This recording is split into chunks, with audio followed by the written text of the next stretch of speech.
Dear learners, আসসালামু আলাইকুম। সবাইকে স্বাগত জানাচ্ছি ধারাবাহিক লেকচার সিরিজের মডিফায়ার ক্লাসে। এতদিন ধরে আমরা দেখেছিলাম আপনার প্রি মডিফায়ার কখন হয়। আজকে থেকে আমরা দেখব পোস্ট মডিফায়ার কোনগুলো হতে পারে। পোস্ট মডিফায়ারগুলো আজকে হচ্ছে লেকচার পার্ট 5, অর্থাৎ এর আগেও আমি 4টা ভিডিও দিয়েছি মডিফায়ার উপর। আজকে হচ্ছে 5 নাম্বার ভিডিও, যেখানে আমি পোস্ট মডিফায়ার নিয়ে কথা বলবো। So dear learners, stay connected, I am coming back soon.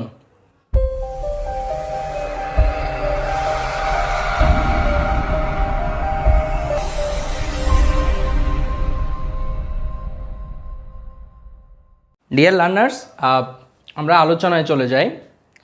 Post modifier, আমরা বলেছি মডিফায়ার বেসিকলি দুটো জিনিসকে ইন্ডিকেট করে, একটা হলো অ্যাডজেক্টিভ আর একটা হলো অ্যাডভার্ব। ঠিক আছে, প্রি মডিফায়ার অর্থ নাউনের শুরুতে বসে মডিফাই করবে, আর পোস্ট মডিফায়ার হচ্ছে শেষে বসে মডিফাই করে। হ্যাঁ, কীভাবে করে আমরা সেটা একটু দেখি। পোস্ট মডিফায়ার একটা প্রথম যে বিষয়টা সেটা হচ্ছে রিলেটিভ ক্লজগুলো। অর্থাৎ রিলেটিভ প্রনাউন দ্বারা গঠিত হয়ে যে ক্লজটা গঠিত হয় সেটা হচ্ছে রিলেটিভ ক্লজ। সে রিলেটিভ ক্লজটা পোস্ট মডিফায়ার হিসেবে বাক্যে কাজ করে। তাহলে কিভাবে করে আমরা এক্সাম্পল দেখলে দেন বিষয়টা একদম ক্লিয়ার হয়ে যাবে। দেখেন, দ্য বয়, এটা একটা সাবজেক্ট। Is my brother. দেখেন, the boy is my brother. The boy ছেলেটি, ইজ মাই ব্রাদার আমার ভাই। এখন দেখেন তো এই ছেলেটিকে, এই যে এই ক্লজটা এখানে মাঝখানে একটা ক্লজ ঢুকছে না, এই যে এখানে একটা রিলেটিভ প্রনাউন আছে হু, এই জন্য এখানে এটা নির্দেশ করতেছে দ্য বয়কে। এই জন্য এটাকে বলা হয় রিলেটিভ প্রনাউন। আর রিলেটিভ প্রনাউন যাকে ইন্ডিকেট করে তাকে বলা হয় অ্যান্টিসিডেন্ট। হ্যাঁ, এখানে অ্যান্টিসিডেন্ট হলো দ্য বয়। ঠিক আছে, এই রিলেটিভ প্রনাউন এটা যাকে নির্দেশ করে সেই অনুযায়ী ভার্ব হয়। যেমন দেখেন, এই হুটা দ্য বয়কে ইন্ডিকেট করছে বসে, এই জন্য এখানে ইজ হয়েছে। যদি এখানে দ্য বয়েস থাকতো তাহলে কিন্তু এটা আর হয়ে যেত।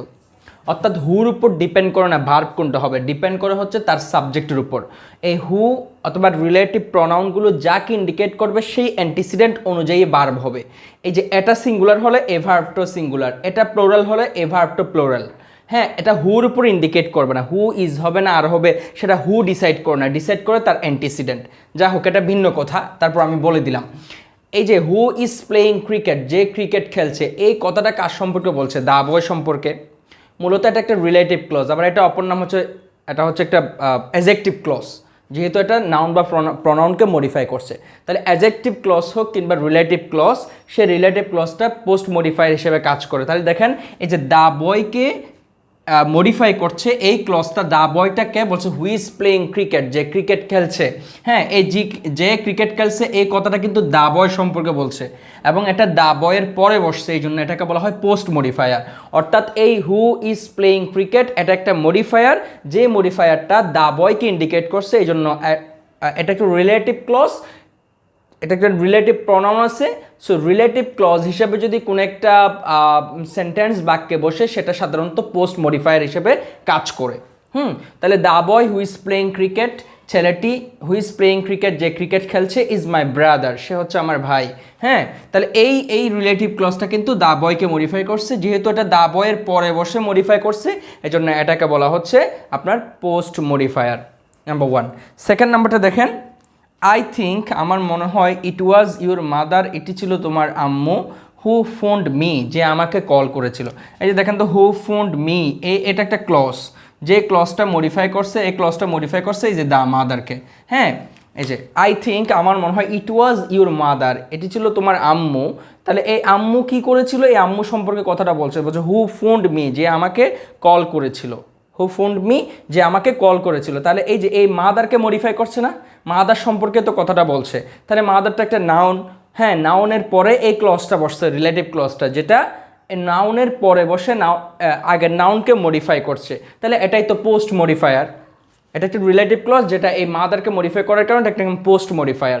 হ্যাঁ, এরপর আমরা দেখি যে দি আদার পিপল, অন্যান্য লোকেরা, that live in the flat, যারা ফ্ল্যাটে বসবাস করে, আর রিয়েলি ফ্রেন্ডলি, তারা সত্যি বন্ধুসুলভ।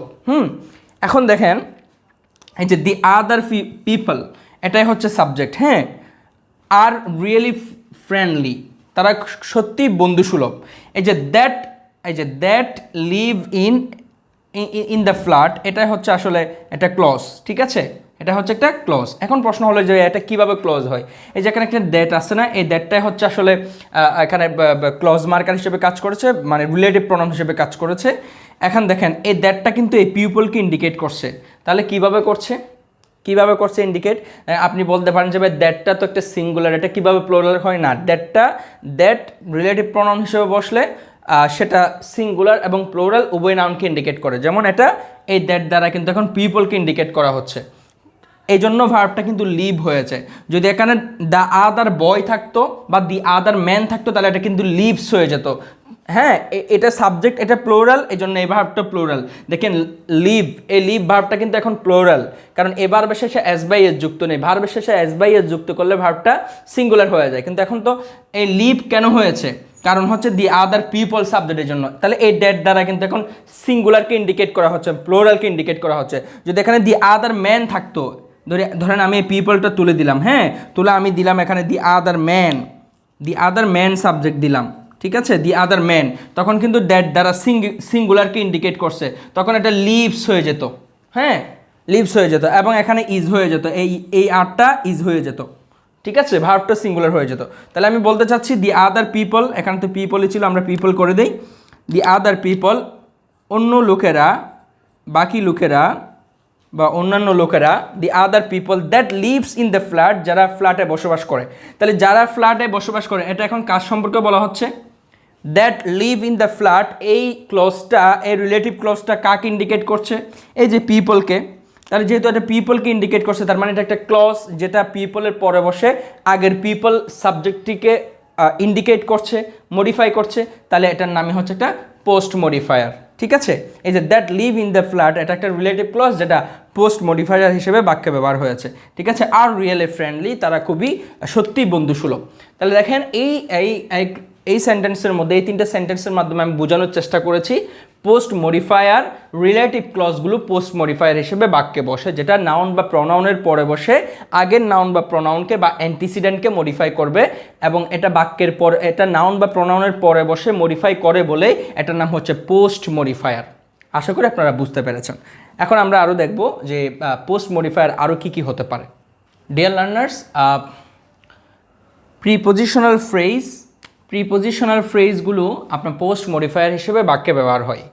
কীভাবে হয় দেখেন, আমি এখানে তিনটে সেন্টেন্স দিয়েছি। দেখেন লাইফ, ঠিক আছে, লাইফ কেমন? লাইফ বলছে ইন দ্য 19th century, হ্যাঁ, ঊনবিংশ শতাব্দীর জীবন, was very different from now, খুবই ভিন্ন, বর্তমানের থেকে খুবই ভিন্ন ছিল। অর্থাৎ ঊনবিংশ শতাব্দীর যে লাইফস্টাইল সেটা বর্তমান থেকে ভিন্ন।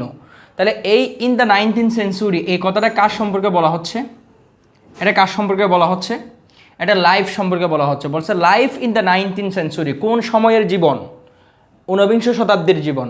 তাই দেখেন এটা একটা ফ্রেজ, যে ফ্রেজটা শুরু হয়েছে একটা প্রিপোজিশন দিয়ে, এই জন্য এটাকে বলা হচ্ছে প্রিপোজিশনাল ফ্রেজ। এবং এই প্রিপোজিশনাল ফ্রেজটা মডিফাই করছে কাকে? এই লাইফকে। তাই যেটাই নাউন বা প্রনাউনের পরে বসে সেই নাউন বা প্রনাউনকে মডিফাই করে, সেটাই কিন্তু পোস্ট মডিফায়ার। তাহলে দেখেন এই যে ইন দ্য 19th century কিংবা ঊনবিংশ শতাব্দী, এই কথাটা কিন্তু লাইফকে মডিফাই করছে, লাইফ সম্পর্কে বলছে, তার মানে এটা লাইফকে মডিফাই করছে এবং এটা লাইফ নাউনের পরে বসছে, যার কারণে এটা একটা পোস্ট মডিফায়ার। এবং এখানে প্রিপোজিশন দিয়ে এটা শুরু হয়েছে ফ্রেজটা, এই জন্য এটাকে বলা হচ্ছে প্রিপোজিশনাল ফ্রেজ, যেটা এই সেন্টেন্সের মধ্যে পোস্ট মডিফায়ার হিসেবে ব্যবহৃত হয়েছে। এখন আসেন দেখেন অ্যাডভান্সেস, অগ্রগতি। ইন মেডিকেল সায়েন্স, কিসের অগ্রগতি? ইন মেডিকেল সায়েন্স, মেডিকেল সায়েন্সের অগ্রবর্তী, চিকিৎসা বিজ্ঞানের অগ্রবর্তী। আর প্রেজ অর্থী, সত্যি প্রশংসাযোগ্য। তাহলে এই যে আর কেন হয়েছে? এখানে অ্যাডভান্সেস হলো সাবজেক্ট, এই জন্য এখানে ভার্বটা আর হয়েছে। হ্যাঁ, তাহলে বলছে চিকিৎসা বিজ্ঞানের অগ্রগতি সত্যি প্রশংসাজনক, প্রশংসার যোগ্য, ঠিক আছে। তাহলে এই অ্যাডভান্সেস, এটা কিসের অ্যাডভান্স? ইন মেডিকেল সায়েন্সেস, হ্যাঁ, ইন মেডিকেল সায়েন্স, চিকিৎসা বিজ্ঞানের অ্যাডভান্সমেন্টগুলো। তাহলে এই ইন মেডিকেল সায়েন্স এটা একটা ফ্রেজ, যে ফ্রেজটা এই অ্যাডভান্সেসকে মডিফাই করেছে। হ্যাঁ, এই অগ্রগতি কিসের? ইন মেডিকেল সায়েন্সের। তার মানে এটা একটা, যেহেতু এটা প্রিপোজিশন দিয়ে শুরু হয়েছে, তার মানে এটা একটা প্রিপোজিশনাল ফ্রেজ। ওকে, এই প্রিপোজিশনাল ফ্রেজটা অ্যাডভান্সেস নাউনকে মডিফাই করছে এবং যেটা এই নাউনের পরে বসছে, এই জন্য এটা একটা এই প্রিপজিশনাল ফ্রেজটা একটা পোস্ট মডিফায়ার, যেটা বাক্যে পোস্ট মডিফায়ার হিসেবে ইউজ হয়েছে এখানে। হ্যাঁ, এবার 3 নাম্বার সেন্টেন্সে দেখেন, দ্য পিপল, লোকেরা, বলছে কোন লোকেরা, উইথ প্ল্যান্টি অফ মানি, যাদের প্রচুর পরিমাণ টাকা আছে, উইথ প্ল্যান্টি অফ মানি, হ্যাঁ, উইথ প্ল্যান্টি অফ মানি, প্রচুর পরিমাণ টাকা রয়েছে এরকম লোকেরা ক্যান হেল্প, সাহায্য করতে পারে দ্য পুয়ার, গরিবকে। ঠিক আছে, তাহলে এই যে উইথ প্ল্যান্টি অফ মানি, যাদের প্রচুর পরিমাণ টাকা থাকে, এই কথাটা কাদের সম্পর্কে বলা হচ্ছে? এই দ্য পিপল সম্পর্কে কথাটা বলা হচ্ছে, অর্থাৎ দ্য পিপল আচ্ছা ওই সকল লোকেরা যাদের প্রচুর পরিমাণ টাকা আছে, টাকা থাকে। তাহলে এই কথাটা বলছে কিন্তু এই পিপল সম্পর্কে। এই পিপল হচ্ছে একটা নাউন যেটাকে মডিফাই করছে এই ফ্রেজটা। এখন একটা কি ফ্রেজ, এই যে এখানে একটা প্রিপজিশন উইথ দিয়ে শুরু হয়েছে, তার মানে এটা একটা প্রিপজিশনাল ফ্রেজ। তাহলে প্রিপজিশনাল ফ্রেজ এটা মডিফাই করছে দ্য পিপলকে।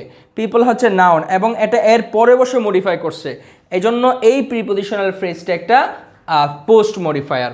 অর্থাৎ আমি এই 3টে সেন্টেন্সের মধ্যে আপনাদেরকে দেখানোর চেষ্টা করেছি যে আপনার রিলেটিভ ক্লজ এবং হচ্ছে প্রিপজিশনাল ফ্রেজ কিংবা ক্লজ, এগুলো হচ্ছে তোমার একটা বাক্যে পোস্ট মডিফায়ার হিসেবে ইউজ হতে পারে।